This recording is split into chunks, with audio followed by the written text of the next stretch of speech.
Welcome दोस्तों, हमारे channel में आपका स्वागत है।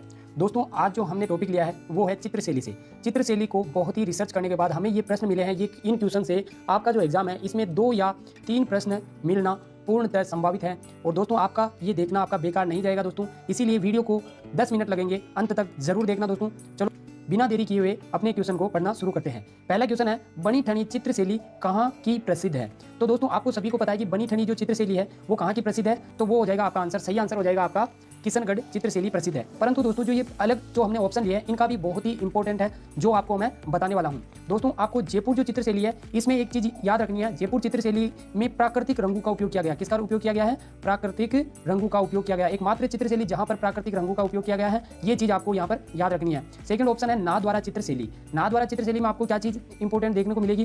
तो दोस्तों आपने देखा होगा कि नाथद्वारा में बहुत ही ज्यादा प्रसिद्ध है, पिछवाइयाँ प्रसिद्ध है, जो कि भगवान जो कृष्ण थे, भगवान कृष्ण के काले रंग की जो पेंटिंग है वहाँ पर देखने को मिलती है। और सबसे बड़ी चीज़ है कि ये जो पेंटिंग है ना, इसके ऊपर सोने की जड़ाई होती है। मतलब जो भगवान कृष्ण की जो काले रंग की जो पेंटिंग है उसमें सोने की जड़ाई होती है। किस काम की शैली में? नाथद्वारा चित्रशैली में। ये बहुत ही इंपॉर्टेंट क्वेश्चन है जो कि काफी एग्जाम में देखने को आपको मिल जाएगा। अगला है बूंदी की चित्रशैली। बूंदी की जो चित्रशैली है इसे पशु पक्षियों की चित्रशैली भी कहते हैं। क्यों? क्योंकि यहाँ पर जो गुफाओं में अधिकतर पशु और पक्षियों के चित्र मिले हैं, इसीलिए इसे पशु पक्षियों की चित्रशैली भी कहते हैं। चलो नेक्स्ट अगला अपना प्रश्न है, श्रावक प्रतिक्रमण सूत्र चूर्णी ग्रंथ का संबंध कहां से है? तो इसका आपका जो सही आंसर हो जाएगा वो हो जाएगा मेवाड़। क्या हो जाएगा? मेवाड़। मेवाड़ चित्रशैली से इसका संबंध है। परंतु इसके अलावा भी हम अन्य जो क्वेश्चन है उनका भी थोड़ा एनालिसिस दे लेते हैं।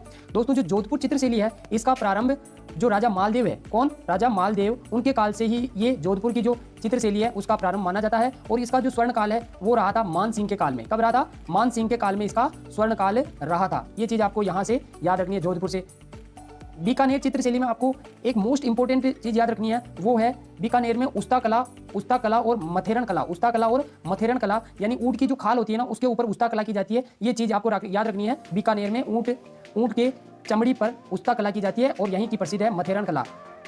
इसके आगे कोटा चित्रशैली। कोटा चित्रशैली में क्या प्रसिद्ध देखने को मिलेगा? तो वहां पर आपको मिलेगी जो महिलाएं हैं, वहां पर महिलाओं के जो चित्र है ना, वो महिलाओं के चित्र शिकार करते हुए आपको दिखाई देंगे। महिलाओं के चित्र आपको शिकार करते हुए वहां पर दिखाई देंगे। तो ये जो कोटा की जो चित्रशैली, इसको शिकारी चित्रशैली के नाम से भी जाना जाता है। चलो दोस्तों आगे वाला नेक्स्ट क्वेश्चन देखते हैं। अगला प्रश्न अपना, बैजनाथ कमला चोखा। बैजनाथ कमला और चोखा ये चित्रकार के नाम है। ये कहाँ की जो देवगढ़ चित्रशैली से इनका संबंध है? कहाँ से संबंध है इनका? देवगढ़ चित्रशैली से इनका संबंध है। चलो इसके अलावा जो मेवाड़ की जो चित्रशैली है, मेवाड़ की चित्रशैली है, इसका जो उद्भव है वो महाराणा कुंभा के काल से माना जाता है। कहाँ, किसके काल से? महाराणा कुंभा के काल से मेवाड़ जो शैली है उसका उद्भव माना जाता है। नाथद्वारा में हमने बात की थी, नाथद्वारा जो चित्रशैली है वहाँ पर पिछवाइयों के जो चित्र है वो ज़्यादा फेमस थे। ये चीज़ आपको देखने में मिली थी। ठीक है, इसके अलावा यहाँ के कुछ चित्रकार हैं उनका नाम आपको याद रखना है। एक तो है नारायण चतुर्भुज। क्या नाम है? नारायण चतुर्भुज। नारायण चतुर्भुज का नाम याद रखना। और एक नाम याद रखना आपको, राम गोपाल विजय वर्गीय। क्या नाम याद रखोगे? राम गोपाल विजय वर्गीय। ये दोनों नाम आपको नाथद्वारा चित्रशैली में से पूछे जा सकते हैं। इसके अलावा आपको किशनगढ़ चित्रशैली में से याद रखना है। किशनगढ़ जो चित्रशैली है इसमें आपको याद रखना है, जो किशनगढ़ चित्रशैली है यहाँ का एक प्रसिद्ध चित्रकार है जिसका नाम है मोरध्वज निहाल चंद। क्या नाम है? मोरध्वज निहाल चंद। ये नाम आपको यहाँ पर याद रखना है। किससे? किशनगढ़ चित्रशैली में से। अगला प्रश्न अपना देखते हैं, क्या है अगला प्रश्न?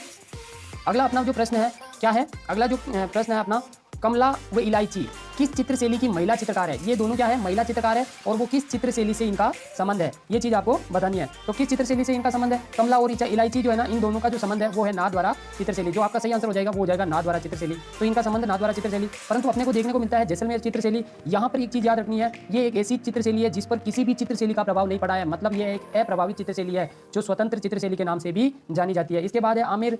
आमेर में क्या चीज देखने को मिलेगी आपको? आमेर का जो चित्रकार है वो मिलेंगे आपको मन्नालाल, हुक्माचंद या फिर मिलेंगे शोभाराम। ये तीनों चित्रकार आपको काफी एग्जाम में देखने को मिलेंगे और इनके नाम काफी पूछे जाते हैं। मुन्ना, हुक्मू और शोभाराम, इस नाम से आपको देखने के ये मिलेंगे। तो आपको आमेर के नाम याद रखने हैं। आमेर की चित्रशैली में मुन्नालाल, हुक्माचंद और शोभाराम। इसके अलावा अजमेर चित्रशैली में आपको देखने को मिलेगा हिंदू, मुस्लिम और ईसाई का जो प्रभाव है वो देखने को मिलेगा आपको अजमेर चित्रशैली में। तो ये चीज आपको यहाँ पर याद रखनी है। चलो नेक्स्ट लास्ट क्वेश्चन अपना देखते हैं। तो अगला अपना जो क्वेश्चन है वो आ गया है, सुमेलित कीजिए। आपको क्या करना है, यहाँ पर जो दिया हुआ है इसको सुमेलित करना है। क्या करना है? सुमेलित करना। तो पहले लिखा हुआ है चित्रशैलियाँ और इसके आगे लिखा हुआ है इनका स्वर्णकाल, यानी कौन सी चित्रशैली में कौन से राजा या महाराजा का स्वर्णकाल रहा था। तो मेवाड़ जो चित्रशैली है उसका आपका सही आंसर हो जाएगा जगत सिंह। किस? जगत सिंह प्रथम। देखो जगत सिंह प्रथम के काल में इसका क्या रहा था? स्वर्णकाल रहा था। तो आपका जो सही आंसर हो जाएगा जगत सिंह। जोधपुर चित्रशैली है, इसका जो स्वर्ण काल है वो कब रहा था? तो मान सिंह किसके काल में रहा था? महाराणा मान सिंह के काल में इसका स्वर्ण काल रहा था। तो आपका सही आंसर क्या हो जाएगा? महाराणा मान सिंह। किससे मैच करोगे? जोधपुर चित्रशैली में इसका स्वर्ण काल रहा था। इसके अलावा जयपुर की जो चित्रशैली है उसका संबंध कहाँ से, किसके काल में स्वर्ण काल रहा था? तो सवाई प्रताप सिंह जो है उनके काल में इसका स्वर्ण काल रहा था। और अलवर जो चित्रशैली है इसका स्वर्ण काल रहा था विनय सिंह के काल में। तो ये आपके करेक्ट आंसर हो जाएंगे। दोस्तों वीडियो को बनाने में काफ़ी टाइम लगा, पूरी चित्रशैलियाँ पढ़ने के बाद पता चला कि ये मोस्ट इंपॉर्टेंट काफ़ी टाइम पूछे गए प्रश्न हैं, उनको मैं आपके सामने लेके आया हूँ। दोस्तों वीडियो अच्छा लगा हो तो प्लीज़ एक लाइक कर दीजिए, और आपको पता है कि सब्सक्राइब कर लोगे तो डेफिनेटली ऐसे ही हमारे इंपॉर्टेंट क्वेश्चन से रिलेटेड आपको वीडियो पहुँचाए जाएंगे।